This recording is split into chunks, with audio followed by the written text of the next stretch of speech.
What's an NSFW fact about history that most people don't know? Hey there, history enthusiasts. Ever wondered about the untold, risque secrets of the past? Today, we're diving deep into the NSFW side of history. Brace yourselves for a journey through the scandalous, the taboo, and the downright jaw-dropping facts that history books often conveniently leave out. Get ready to uncover the hidden stories that'll make you see the past in a whole new, not-so-PG light. Buckle up, because we're about to reveal some seriously eyebrow-raising moments from the annals of history. Before we start with the first story, please hit a subscribe and ring the notification bell to stay updated with us. Number 10. Female Egyptian mummies are always found to be further decomposed because the family would wait until the body began to decompose to send them for mummification so that those doing the mummification would not be tempted to commit necrophilia. Number 9.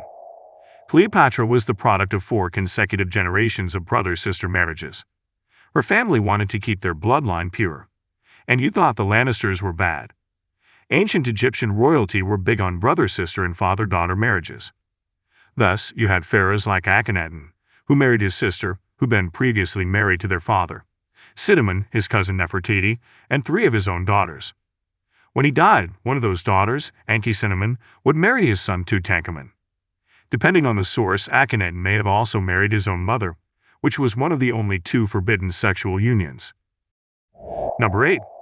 Alexander EU, King of Scots, died riding his horse off a cliff. Pretty funny, but where was he going? Home to where his new wife, who was half his age, was. Bastard caused the Wars of Independence. If you want the full story, King Alexander EU was making his way through a region of Scotland called Fife.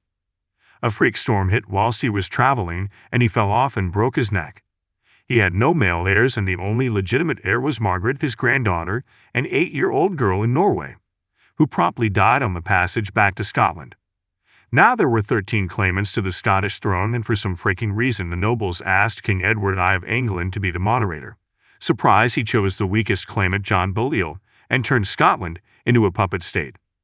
Also, supposedly William Wallace was a minor Scottish noble and was working as a mercenary for the English. The only reason he turned against them was that him and an English soldier were caught stealing beer from the sheriff, and he went on the run. Number 7. One of the most significant battles in European history, the Battle of Agincourt, was fought by 5,000 pantsless Englishmen with severe diarrhea. Despite being outnumbered 4-1, they won, wiping out as much as half of the French nobility, including entire families and bloodlines. Many more died of infections due to the bowmen dipping their arrows in their liquid before shooting them. In another move, they executed thousands of unarmed prisoners immediately after the battle rather than deal with guarding them. And did all this naked while many of them themselves to death. Henry V himself also died of dysentery the next year. Number 6.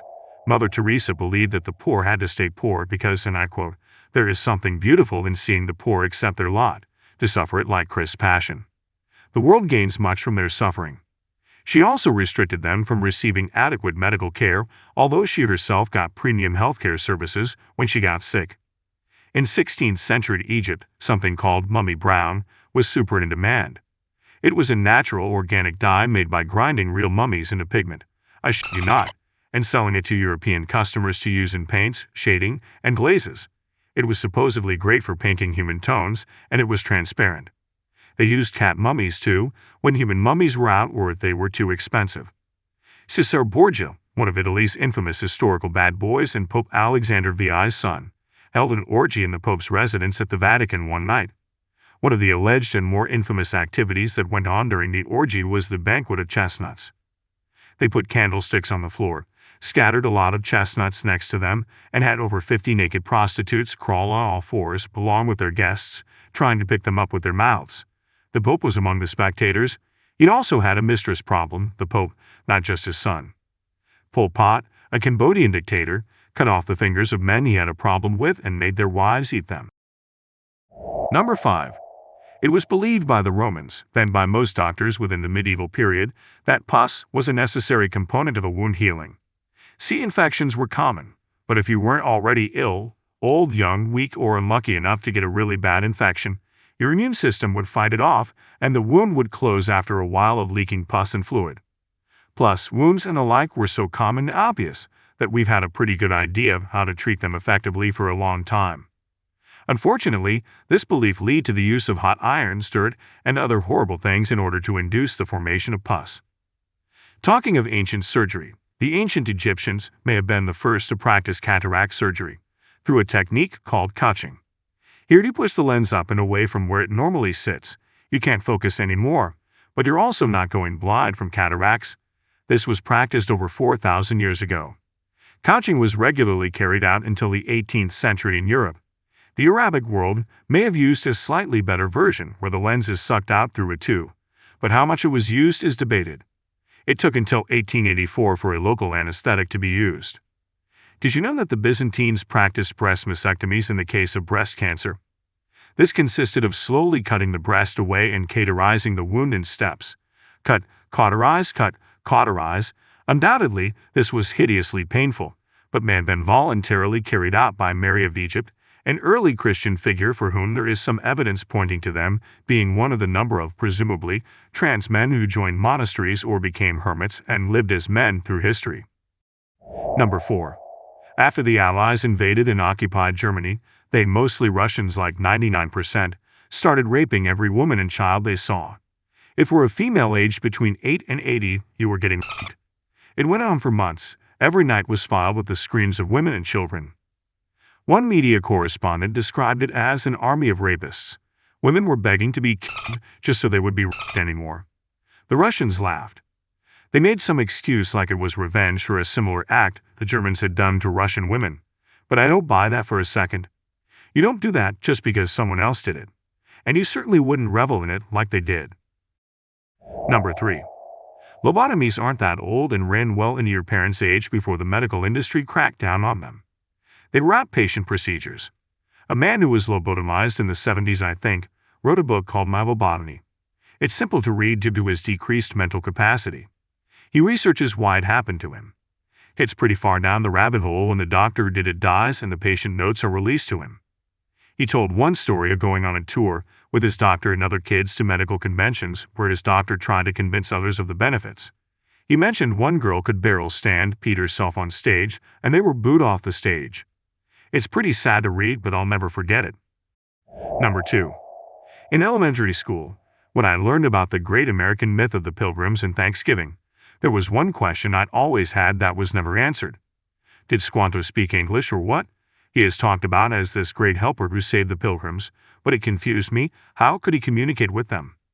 My teachers never knew, avoiding the question and writing me off as an annoying kid, which I was. Turns out, he did in fact speak English. Because he was kidnapped for slavery and brought to Spain, he escaped and learned English, convincing his way back to America by promising there were riches there. When he arrived, his entire tribe was dead of disease. He happened upon the Pilgrims shortly after, and one of the first things he said upon seeing them was along the lines of, "Hello, do people have beer?" Number 1. Mozart composed a song called Lick My Ass. Technically, it's called Lick Me in the Ass, as the original German title is Leck mich im Arsch, not Leck mich am Arsch. ETA. I'm German, so I can tell you a bit about German phrases. Leck mich im Arsch is indeed a swear used if someone is annoying you, and the equivalent to kiss my ass. Leck mich im Arsch is the earlier version of the phrase used in times where Mozart was alive, so the meaning of the title is kiss my ass, as many of you pointed out. I'm just a fan of taking things too literally, so the thought of Mozart saying he wants a rim job made me laugh when I first learned about the composition. ETA 2. I did a bit of research. This was from a collection his wife gave a publisher after he died, and there were multiple titles like this. And another one is called Leck mir den Arsch fein recht schön sauber, which roughly translates to lick my ass nice and clean. I never thought I would be a Reddit expert for vulgar compositions of Mozart. Life goes strange ways, I guess.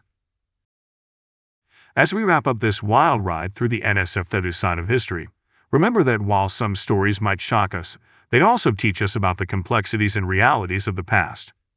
If you enjoyed uncovering these hidden tales, hit that like button and subscribe for more intriguing historical revelations. Don't forget to share your thoughts and any NSFW historical facts you know in the comments below.